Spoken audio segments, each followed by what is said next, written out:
Hello दोस्तों, नमस्कार। स्वागत है आपका आज की सच्ची क्राइम कहानी में। आज की कहानी शुरू होती है उत्तर प्रदेश का एक ज़िला है रामपुर, और रामपुर के अंतर्गत एक थाना आता है अजीब नगर, और इसी अजीब नगर थाने के अंदर एक गांव आता है नागल्या, और इसी में रहता था 23 वर्षीय मोहम्मद सुल्तान। मोहम्मद सुल्तान परिवार से बहुत गरीब था, इसीलिए वो पढ़ाई लिखाई न करके सीधे एक बिरयानी के सेंटर पर हेल्पर के तौर पर काम करने लगता है, और कुछ ही वर्षों में वो अच्छा खासा कारीगर बन जाता है। लेकिन रामपुर में ना तो बिरयानी खाने वालों की कमी है, ना कारीगरों की कमी थी। यही सोचकर वो विचार करने लगता है हमें कहीं बाहर जाकर के पैसा कमाना चाहिए। तभी उसका एक शुभचिंतक उसे बताता है कि तुम छत्तीसगढ़ चले जाओ, वहाँ पर कारीगरों की बहुत कमी है और तुम जाते ही वहाँ कहीं न कहीं सिलेक्ट कर लिए जाओगे। यही सब विचार करने के बाद मोहम्मद सुल्तान रामपुर शहर से निकलकर सीधा पहुँच जाता है छत्तीसगढ़ के भिलाई, और भिलाई में रूम बहुत महंगे थे, इसलिए वहाँ से 20 किलोमीटर दूर एक गांव में रूम लेकर रहने लगता है। इसके बाद काम ढूंढता है तो उसे काम मिल जाता है। एक था गफूर बिरयानी सेंटर, जहां पर पहुंचते ही गफूर उसको अपने यहाँ नियुक्त कर देता है। इसी तरह से वो प्रतिदिन आने जाने लगता है, और प्रतिदिन सुबह 10 बजे उसे पहुंचना होता था बिरयानी सेंटर पर, लेकिन पहुंचने में उसे देर हो जाती थी। तो एक दिन गफूर जो सेंटर का मालिक था मोहम्मद सुल्तान को बुलाता है, और बुला कर के कहता है कि तुम रोज़ लेट हो जाते हो, ऐसे नहीं चल पाएगा, ये तो बहुत मामला ख़राब है। ग्राहक तब तक 1-2 आकर के लौट जाते हैं। तो मोहम्मद सुल्तान कहने लगता है कि आप तो मोटरसाइकिल से आते जाते हो, मैं बस से आता हूँ, तो बस धीरे धीरे चलती है, कहीं जाम लग जाता है तो देर हो जाती है।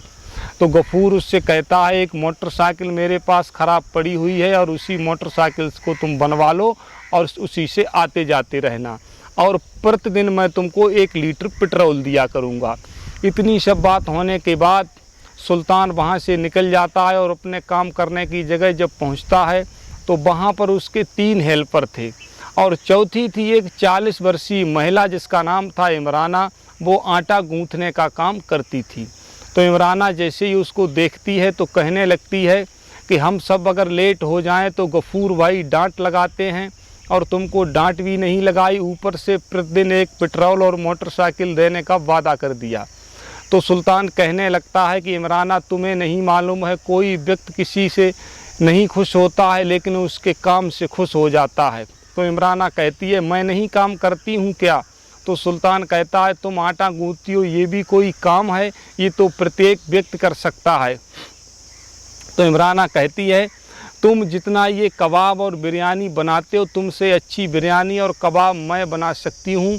किसी दिन आओ मेरे घर पे, फिर दिखाती हूँ तुमको अपने हाथों का जादू। अगर उंगलियां न चाटते रह जाओ तो कहना।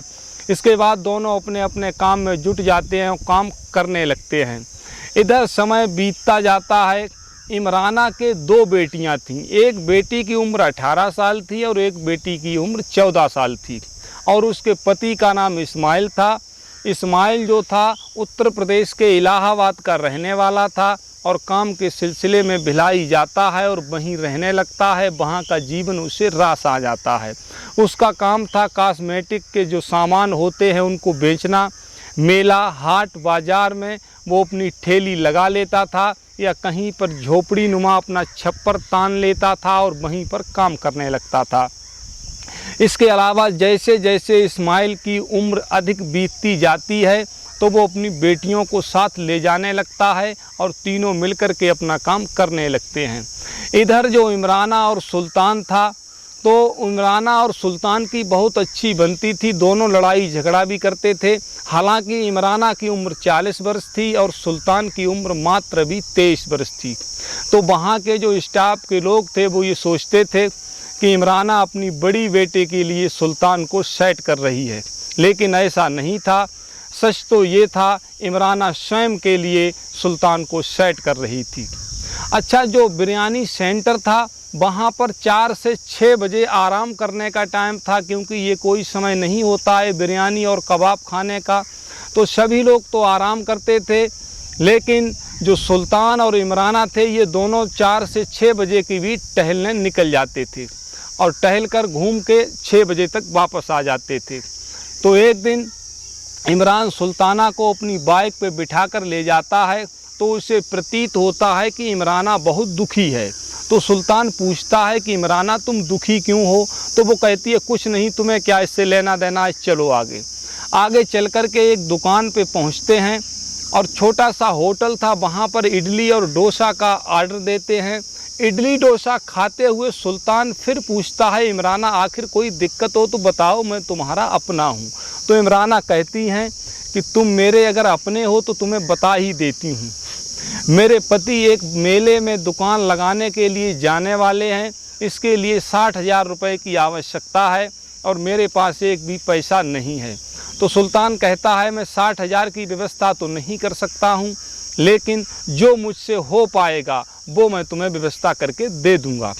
इसके अगले 3 दिन के बाद सुल्तान जो है अपने गफूर मालिक से कुछ पैसा लेता है, कुछ अपने जान पहचान वालों से लेता है, 60,000 रुपये इकट्ठे करके इमराना को दे देता है। और पैसे देते वक्त कहता है कि इमराना तुमने कहा था कि मैं तुम्हें अपने घर बुलाऊंगी और कबाब बिरयानी का स्वाद चखाऊंगी, लेकिन तुमने कभी मुझे बुलाया नहीं। तो इमराना कहती है धैर्य धारण करो, कुछ दिन की बात है, मैं तुमको ज़रूर बुलाऊंगी। तो 40,000 रुपया मिलने के बाद इमराना खुश हो जाती है और पैसे लेकर चली जाती है, अपने पति को पैसे दे देती है। उसका पति और दोनों बेटियां मेले में चली जाती हैं कॉस्मेटिक की दुकान लगाने। इमराना घर पे अकेली रह जाती है और उस दिन जब ड्यूटी आती है, बिरयानी सेंटर पर पहुंचती है, तो एकांत में बुला कर के सुल्तान से कहती है कि सुल्तान आज तुम्हारी मेरे घर पे दावत है और तुमको ज़रूर आना है। तो सुल्तान कहता है ठीक है, मैं तो इस दिन का कब से इंतज़ार कर रहा था। और इमराना कहती है कि मैं ऐसी तुम्हारी दावत करूंगी कि तुम भी याद रखोगे आखिर मेरी किसी ने दावत की। इतनी सब बातें होने के बाद दोनों अपने अपने काम में लग जाते हैं। तो सुल्तान कहता है कि इमराना मोटरसाइकिल से नहीं आऊँगा, मैं पैदल आऊँगा। तो इमराना कहती है जैसी तुम्हारी मर्ज़ी। तो जैसे ही 8 बजते हैं तो इमराना वहाँ से चली जाती है, क्योंकि 8 बजे उसकी ड्यूटी समाप्त होती थी। और सुल्तान जो है 10 बजे तक वहीं पर रुकता है और मालिक गफूर से चाबी ले लेता है बिरयानी सेंटर की, क्योंकि वो कहता है कि मुझे देर हो जाएगी, मैं एक पार्टी में जा रहा हूँ और यहीं रुक जाऊँगा, जिससे सुबह आने में मुझे दिक्कत नहीं उठानी पड़ेगी। अब जैसे ही रात के 10 बजते हैं तो सुल्तान सीधे लंबे लंबे डग भरते हुए इमराना के घर पे पहुँच जाता है। गेट खटखटाता है तो इमराना बिल्कुल तैयार मिलती है, नहाई धोई एकदम अच्छे कपड़े पहने हुए, सेंट वगैरह डाल के, और उसको ले जा कर के बिठाती है। बिठाने के बाद उससे कहती है कि जाओ तुम नहाओ, इसके बाद मैं तब तक कबाब तल रही हूँ, बिरयानी बन चुकी है। तो वो कहता है कि मैं नहाऊंगा कैसे, मेरे कपड़े तो साथ में नहीं हैं। तो इमराना कहती है मैंने अपने पति के कपड़े वहीं पर रख दिए हैं और तुम नहा के जल्दी आ जाओ। नहाने के बाद वापस आ जाता है और दोनों मिलकर के बिरयानी और कबाब का आनंद लेते हैं। इसके बाद सुल्तान कहता है कि वास्तव में तुम्हारे हाथ में जादू है। तो इमराना कहती है जादू तो है, अब मैंने तुमसे पहले ही कहा था, तुम तो मान नहीं रहे थे। दोनों बातचीत करते हैं। इसके बाद लेटने का समय हो जाता है तो सुल्तान कहता है कि इमराना तुम्हारे कमरे में एक बेड है, तो मैं कहाँ लेटूंगा। तो इमराना कहती है चिंता मत करो, तुम मेरे मेहमान हो, तुम बेड पे लेट जाना, मैं नीचे लेट जाऊंगा। लेकिन सुल्तान और दोनों कुछ देर बातचीत करने के बाद बेड पे ही लेट जाते हैं और बातचीत करने लगते हैं। और बातचीत करते करते दोनों ऐसी बातचीत करने लगते हैं, एक दूसरे से चिपट जाते हैं, लिपट जाते हैं, और अंत में वो सब होता है जो नहीं होना चाहिए था, यानी दोनों शारीरिक संबंध भी बना लेते हैं। इसके बाद सुल्तान अपने घर चला जाता है और ये लगातार होने लगता है जब तक कि उसका पति वापस मेले से नहीं आ जाता है। इमराना और सुल्तान लगातार शारीरिक संबंध बनाते रहते हैं, एक दूसरे को शारीरिक सुख देते रहते हैं। इसके कुछ दिनों के बाद जब उसका पति वापस आ जाता है तो सुल्तान कहता है कि इमराना मेरा पैसा वापस कर दो। अगर मेरा पैसा होता तो कोई बात नहीं थी, मैंने कुछ लोगों से पैसा उधार लिया था और वो लोग अपना पैसा मांग रहे हैं। तो इमराना आजकल कह कर के टालती रहती है और टालते टालते कुछ समय बीत जाता है। तो एक दिन इमराना फिर जाती है सुल्तान के पास और कहती है कि मुझे 30,000 रुपये की सख्त ज़रूरत है, ये 30,000 रुपया दे दो मुझे, इसके बाद मैं 70,000 रुपया जैसे ही मेरे पति मेले से वापस आएंगे तो मैं तुम्हारा इकट्ठा पैसा वापस दे दूंगी। तो सुल्तान 30,000 रुपया और दे देता है, यानी 70,000 रुपये इमराना के पास पहुंच जाता है। तो कुछ दिन व्यतीत होते हैं, उसका पति दोबारा भी मेले से व्यापार करके वापस आ जाता है। तो एक दिन सुल्तान कहता है कि इमराना मेरा पैसा वापस दे दो, अब तो बहुत दिन बीत चुके हैं, 2 महीने फिर से गुजर चुके हैं, यानी लगभग 6 महीने हो चुके हैं टोटल। तो इमराना कहती है पैसे मैं दे दूंगी, अभी मेरे पास नहीं हैं। तो सुल्तान को लगने लगा था कि ये झूठ बोल रही है। इसी तरह से धीरे धीरे फिर महीने 2 महीने गुजरे। तो सुल्तान एक दिन विचार करने लगता है कि ये इमराना ऐसे पैसे नहीं देगी। तो सुल्तान अपने घर से निकलता है और इमराना के घर पे पहुंच जाता है।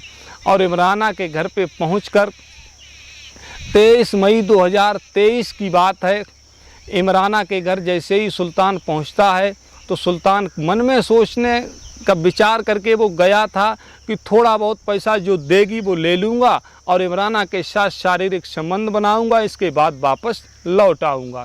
लेकिन जैसे ही वहाँ पहुँचता है तो इमराना स्पष्ट मना कर देती है। वो कहती है कि ना तो मेरे पास पैसा है और ना ही मैं तुम्हारे साथ शारीरिक संबंध बना सकती हूँ। इतनी बातें जब शुरू हुई तो बात धीरे धीरे बढ़ने लगती है, दोनों एक दूसरे को गाली गलौज करने लगते हैं।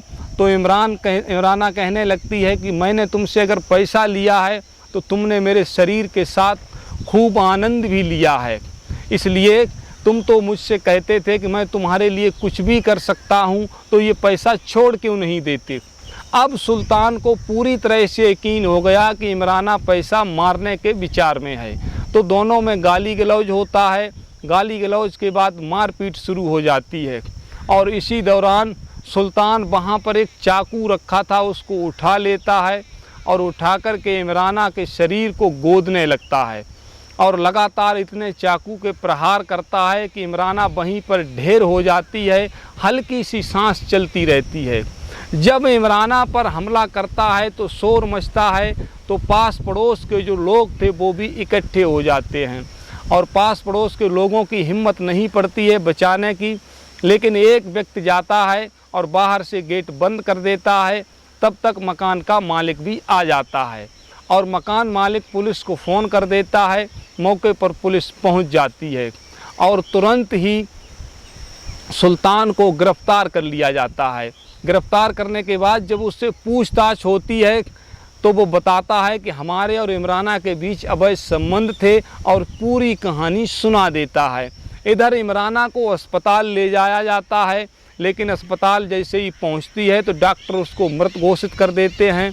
तो वो तो मर ही जाती है, लेकिन सुल्तान को पकड़ करके जो भारतीय दंड विधान के तहत धाराएं हैं वो धाराएं लगा करके उसको कोर्ट में पेश किया जाता है और इसके बाद जेल भेज दिया जाता है। तो मित्रों, कैसी लगी आज की कहानी हमको कमेंट में बताना। अगर चैनल सब्सक्राइब ना हो तो चैनल को सब्सक्राइब जरूर कर लेना।